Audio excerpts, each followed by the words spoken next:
2026 Travers Stakes, it's the rematch between Renegade and Golden Tempo. But there's a couple long shots you got to take a look at.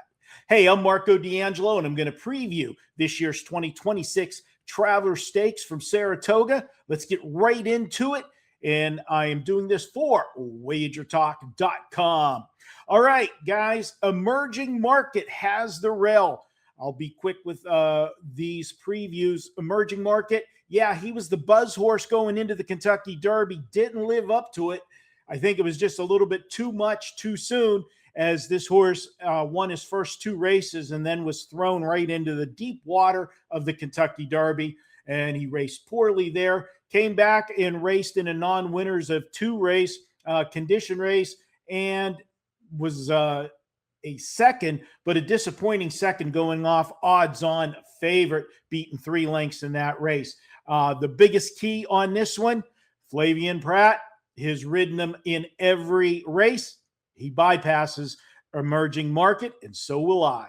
Going on to number 2 in here, leading change. Here's a horse from Brad Cox stable, Manny Franco, who's had a great meet this season at Saratoga, is aboard. The horse is 2 for 2, coming off winning the Indiana Derby, but winning the Indiana Derby and then facing this field is a major jumping class. I think he's biting off a little bit too much here for him. Again, like emerging market going into the Kentucky Derby, only 2 races, 2 wins, but I'm not sold on him. I've got to pass on number 2, leading change. Number 3, Napoleon Solo. Now, here was a horse that was 2 for 2 as a 2-year-old, and so far as a 3-year-old, this horse has been right there every race but one. He's improved his buyer speed figures in every race, looking to get better. He finished second in his last start, got beat by a long shot baby Vino, who come up the inside. Paco Lopez had been driving this horse, but he got fired. They made a jockey switch here and are going to John Velasquez. I think that's an upgrade for Napoleon Solo. Here's a horse sitting at 8-1 on the morning line that does have a big shot. He is a horse that'll be on the lead or right there second. And if they go slow fractions, could be tough to run down. Don't sleep on Napoleon Solo. Number 4, the Puma. Now, the Puma came back after a break. He had raced in March and then didn't race until July 18th. Disappointing 4th in that race. A couple things I got to point out in that race. One, they went slow fractions. He stumbled at the gate, coming out of the gate, got away last, cost him valuable position. Then is them going slow fractions, 24 first quarter, 48 to the half, slow fractions, muddy track. I just think he needed a race under his belt. This is a horse that if he goes back to his Florida Derby race 2 starts back, remember, he got scratched out of the Kentucky Derby. This is a horse that could be a big factor if they go fast fractions. He will be coming from behind. This is a horse that will be a price at 8-1. He's going to get lost on the tote board with some other horses in this field drawing the attention. The Puma, I think, will race much better second start off the layoff. Number 5, Renegade. This was going to be your co-favorite. Renegade morning line 3-1, and he picks up Tyler Gaffalione. He loses Irad Ortiz because Irad is on the injury list with an ankle injury. This will be the first time Gaffalione has ridden him. What can you say about Renegade? He's done everything right. This horse has been first, second, or third in all of his career starts, 8 of them, 3 wins, 3 seconds, and 2/3. What a movie showed in the Jim Dandy in his last race. This is a spot where I think Renegade is in peak form. His buyer figures continue to go up.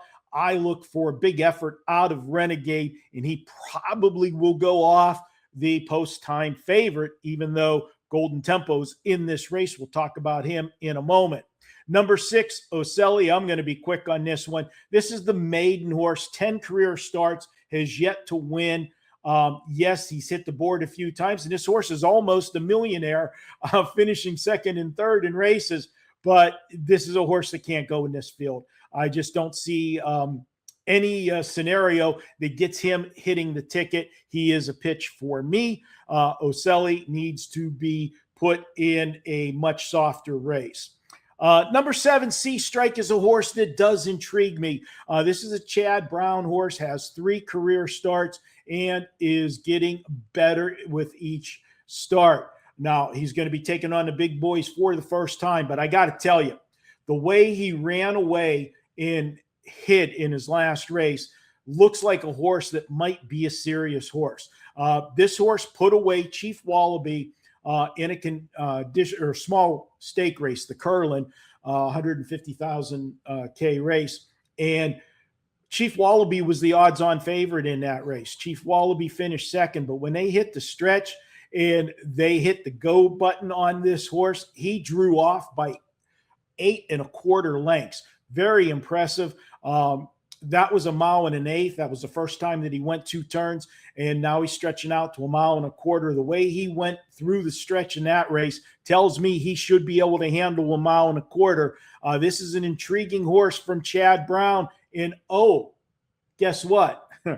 Flavian Pratt chose this one over Emerging Market. That should tell you a lot about this horse. Sea Strike, 5-1, is a live contender in this race.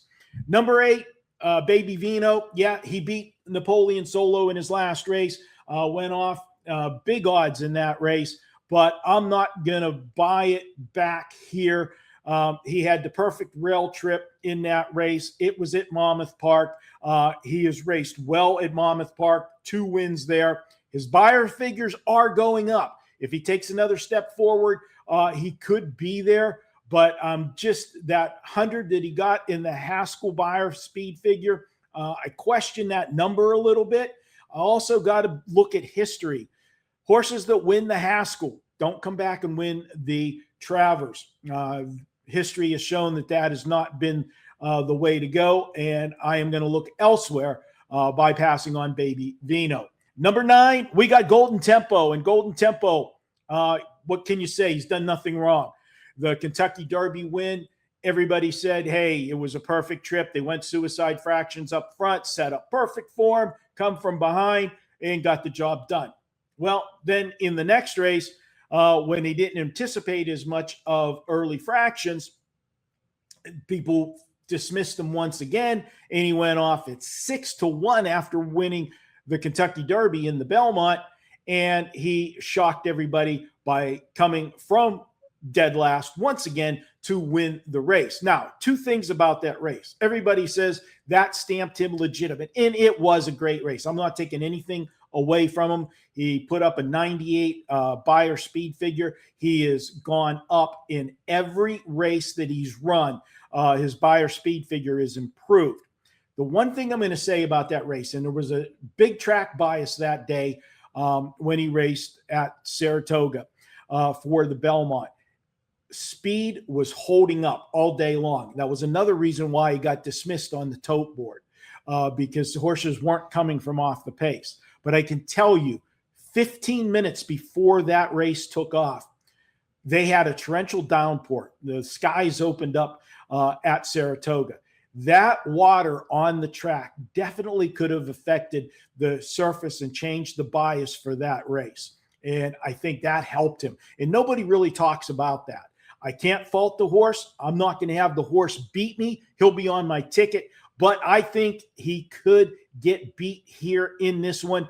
The other thing is he hasn't raced since that Belmont race, June 6th. He's trained well, don't get me wrong, but he may need a race under his belt not to be quite as tight as some of these other horses. And lastly, number 10, Silent Tactic. This is a horse that, love to own a horse like this. He's got 7 career starts. He's got 2 wins, 4 seconds, and a third. He's made $1.1 million. He's always getting checks for his owners. He's always hanging around, but he always seems to be just a notch below the top horses of this 3-year-old class. Will I have him on a ticket on the bottom side of exotics? Yeah, I think he can run third or fourth in this race. Win or second in this one? I don't think so for him. I don't think there's going to be enough of a pace for him coming off the pace a bit. And post 10, he's in no man's land. He's either got to leave hard to try to get position or try to cut over and save as much ground. I think that's going to compromise him a little bit because he doesn't have a lot of gate speed. Horses that, recap, that I think have a big shot in here. Obviously, I set it a price, the Puma, number 4.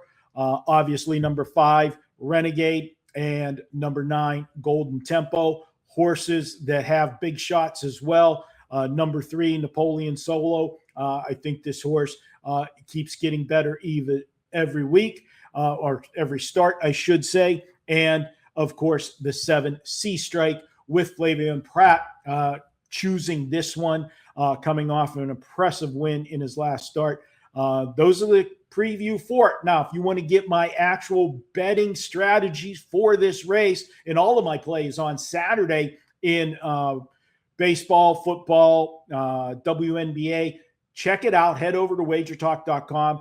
You can pick up my Saturday all-access package on Saturday. And we've got a big 5% play in the package on Saturday. It's a college football futures wager, and we'll have all of our other plays as well in that package, along with my actual betting strategies for this year's Travers, just how I am playing the race. Good luck, and until next time, I'm Marco D'Angelo for WagerTalk.com.